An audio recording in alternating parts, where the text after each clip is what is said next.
Have you ever realized you'd spent 5 years getting good at everything around the work and forgotten how to do the work itself? Aaron Chen learned to throw clay on a wheel when he was 16. By 32, he'd been on the cover of 3 magazines. He didn't own a single bowl he'd made anymore. Aaron Chen, 32, ceramicist, working out of a converted barn studio in Hudson, New York. He has gilded sculptural vessels, iridescent, gold-leafed, 2 feet tall, sold for $4,200 apiece. A Soho design firm took 20%. The waitlist was 18 months. On a Saturday morning in late September, a curator from a major Manhattan museum installation called him. The voice was kind. "It's extraordinary, Aaron, but it's not. It's a sculpture pretending to be a vessel. The brief was for something people could pour water into. We can't use it." He'd worked on the piece for 14 weeks. After the call, he stood at his wheel for a long time.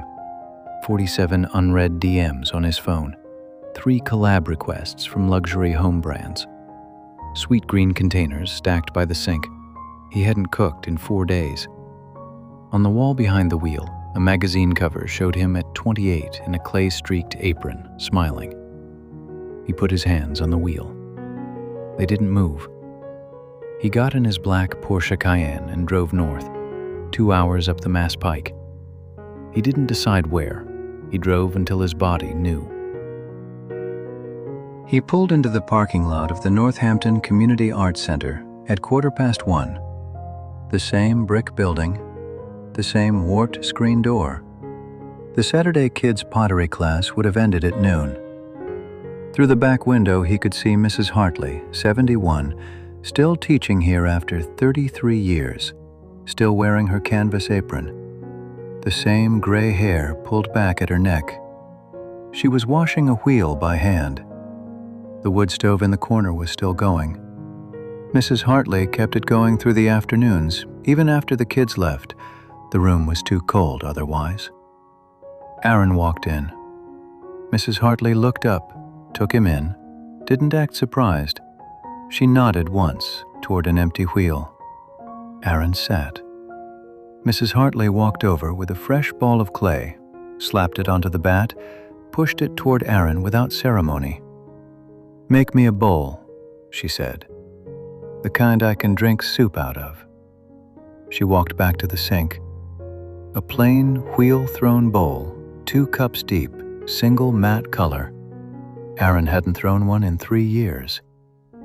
His hands paused over the wet clay. First try.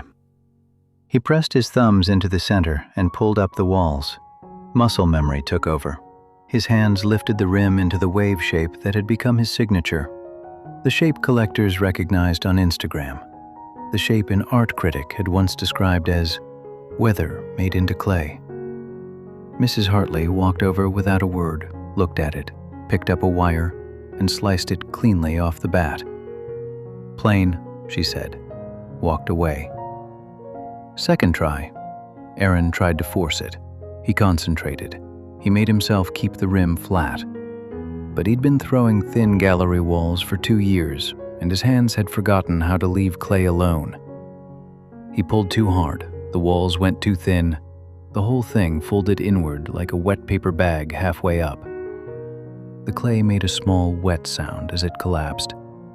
He scraped it off and re-wedged the lump. Mrs. Hartley didn't look over. Third try. Aaron didn't reach for the clay. He watched the 6-year-old in the corner. Mrs. Hartley had let one straggler stay past noon, smacking a piece of clay flat with both palms. No plan, just smacking it. Aaron watched for maybe 40 seconds. Then he put his hands on the clay and didn't try to make anything. The wheel turned for a long time without him doing much. What came up was uneven on one side, slightly thick on the rim. It looked like something a 16-year-old had made. He almost cut it down himself. Mrs. Hartley walked over, looked at it, didn't speak. She lifted it off the bat with both hands and set it on the drying rack near the kiln. Aaron stayed the night on Mrs. Hartley's couch. Mrs. Hartley got up at 4 to check the kiln. Aaron hadn't realized she'd loaded it. The bowl came out at 8. Matte cream, slightly uneven, the thin single-fire glaze Mrs. Hartley used on all the kids' work. The least photogenic thing Aaron had made in 5 years. Mrs. Hartley set it on the work table next to a row of 20 other bowls cooling from the same firing.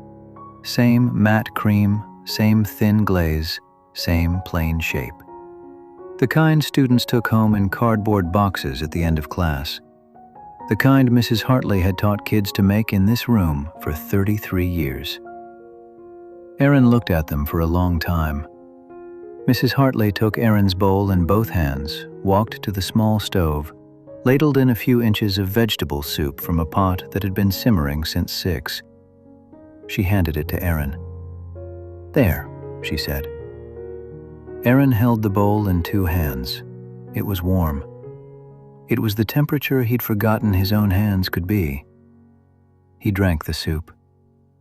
Mrs. Hartley sat across from him at the small table, watching him drink.